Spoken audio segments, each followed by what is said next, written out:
vidéo sur la peur de l'échec. Tu voudrais bien faire quelque chose, peut-être changer de métier, peut-être changer de femme, peut-être changer de lieu, peut-être déménager, mais tu n'y arrives pas. Alors qu'est-ce qui t'y empêche? Eh bien, c'est peut-être la peur de l'échec.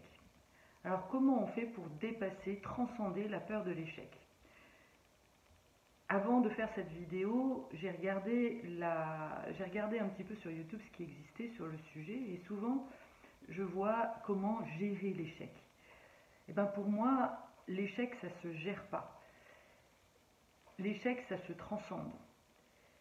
Et pour ça en fait, je vais te demander de fermer les yeux et de te souvenir la dernière chose que tu as essayé de faire. Tu voulais vraiment le faire, mais tu n'y es pas arrivé.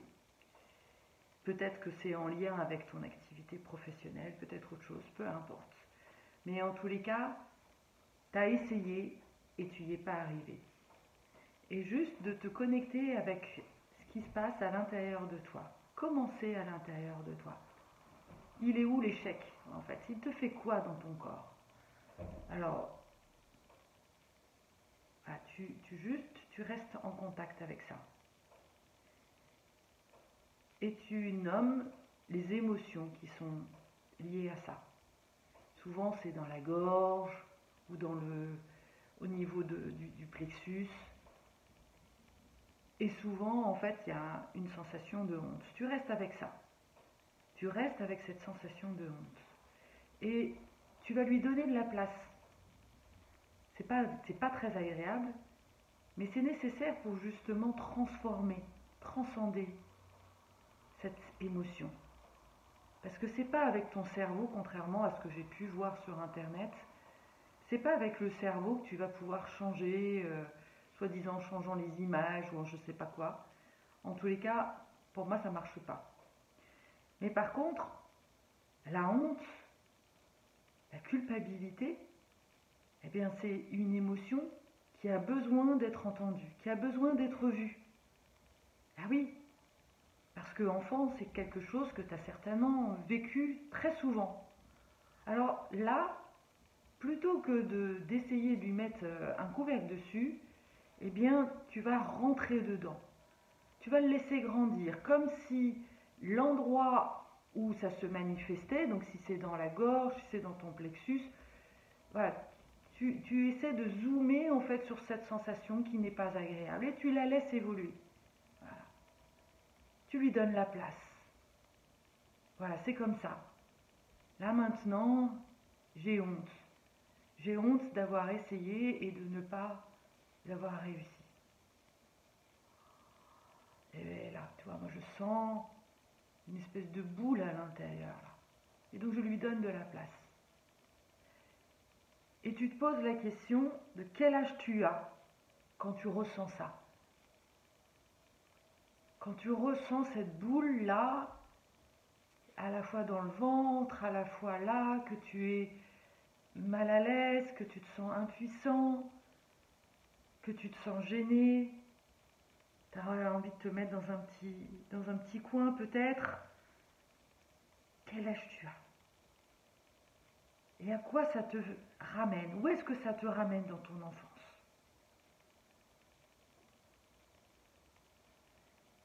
Et là, tu vas trouver un événement, une situation où tu as connecté vraiment cette sensation de honte, où tu as eu les boules, comme on dit. C'était la honte.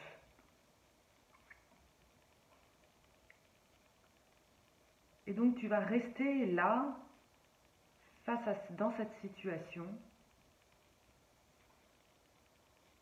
Tu vas laisser les sensations dans ton corps, tu vas observer. L'idée ici, c'est de ne pas rentrer dans l'émotion, de ne pas être la honte, mais juste d'être observateur de comment tu es quand tu as honte. Et c'est là où tu vas pouvoir voir qu'il y a une part de toi qui a envie de se faire tout petit. Voilà.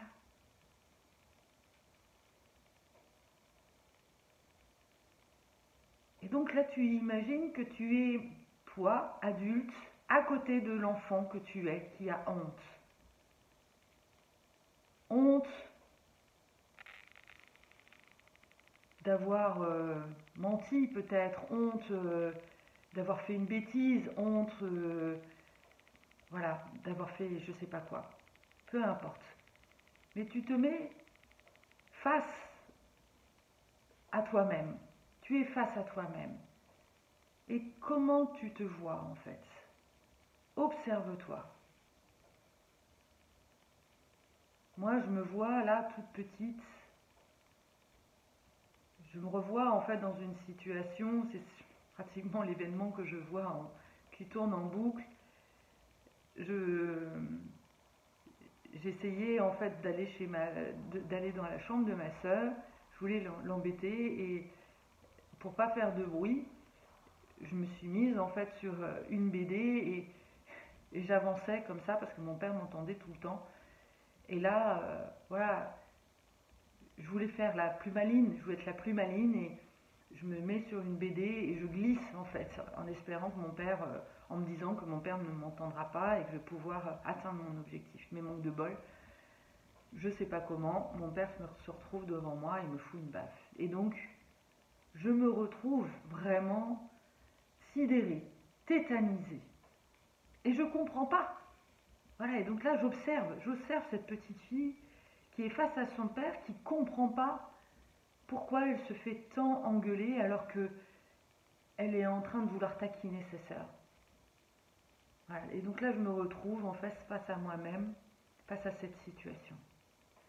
Et donc là, l'idée, c'est d'entamer un dialogue avec toi-même. Est-ce que tu méritais ça?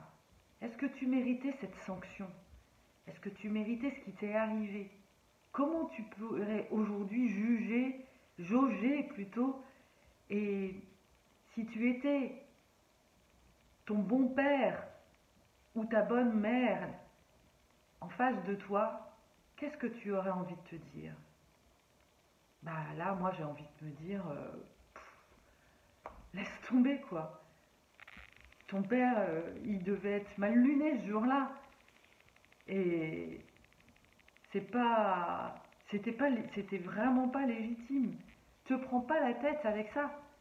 Arrête de te focaliser sur ce truc-là. C'est pas grave, il n'y a pas mort d'homme.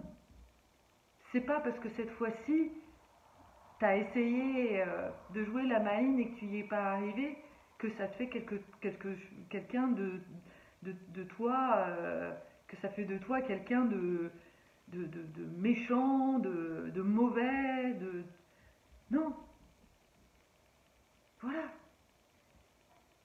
Et donc, de quoi tu aurais besoin en fait à ce moment-là? Pose-toi la question de quoi tu aurais eu besoin à ce moment-là, face à cette situation. Eh bien moi, j'aurais eu besoin que mon père me surprenne, mais de manière plutôt amusante, qu'il me prenne dans les bras en disant « Oh la coquine, t'as voulu m'avoir? Eh ben non, allez hop, dans le dodo, c'est pas le moment, c'est le moment de dormir, demain t'as école. » Voilà, et j'aurais compris. Et j'aurais peut-être compris aussi si ma sœur m'avait simplement dit bah, j'ai besoin d'être tranquille.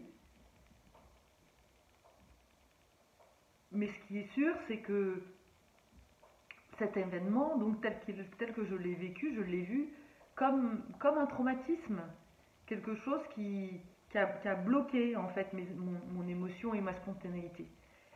Et donc c'est ce moment-là en fait qui pendant très longtemps m'a empêché en fait d'écouter cet élan à l'intérieur de moi, parce que à chaque fois que je voulais me retenter une expérience, et puis après plus tard évidemment il y a eu d'autres événements,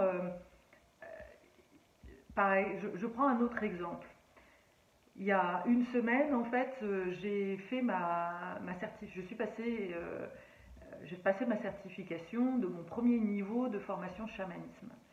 Eh bien, il y a une part de moi qui ne voulait pas y aller, qui résistait et qui se disait ah non mais là ça va être trop loin, je vais pas y arriver, et puis c'est pas le moment, et puis peut-être qu'il va y avoir le Covid, machin. Et je voyais bien en fait que il y avait quelque chose de pas juste. Et donc du coup, voilà, je suis allée à l'intérieur de moi, voir ces peurs-là, et j'ai fait cet exercice-là. Et où est-ce que je me suis retrouvée? Eh bien, en 3 ou 4 ans en arrière, où j'ai fait ma formation d'art-thérapie et qui s'est super mal terminée. Qui s'est terminée avec deux enseignants qui se la pétaient grave, complètement égotiques, qui se sentaient plus pissés et qui m'ont renvoyé que j'étais trop young et que du coup je ne pouvais pas me permettre d'enseigner. Et, et donc, évidemment, que qu'en passant en fait cette certification-là, il y avait ce souvenir en arrière-fond et cette croyance que ça allait mal se terminer. Bah oui, je l'ai vécu, donc du coup, ça va forcément se repasser comme ça. Eh ben non. Et là, l'idée, c'est vraiment de retrouver ton enfant à l'intérieur. L'enfant à l'intérieur, il se dit youpi, ok, j'ai essayé une fois, je tombe. Quand tu as commencé à marcher, tu t'es pas dit bon, bah laisse tomber, là, t'es tombé une fois, tu n'y arriveras jamais. Tu n'y arriveras jamais. Et de marcher à quatre pattes toute ta vie, non, t'as pas fait ça. Parce que l'enfant, en fait, il, il sait qu'il est en apprentissage. Et il ne se prend pas la tête avec ça. Il ne s'arrête pas en fait. Il suit son élan. Et il recommence, il recommence, il recommence. Et donc c'est la persévérance qu'il te faut. C'est la détermination dont tu as besoin.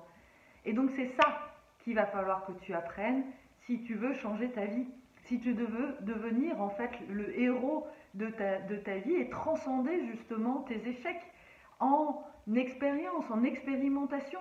C'est juste des occasions, voilà, c'est comme si l'univers te disait, bon, allez, est-ce que tu es prêt? Est-ce que tu as vraiment envie d'y arriver ou pas? Est-ce que tu vas te casser la gueule? Bah oui, parce que en plus, si tu es une guérisseuse et que tu es là pour apprendre aux autres, en fait, de dépasser justement leur, leurs échecs et d'avoir un mindset de héros, eh bien, il va falloir que tu le vives. Donc c'est normal en fait que tu passes par ça. La vie t'enseigne, la vie t'apprend. Et la vie te remet en fait à la place de tes propres clients.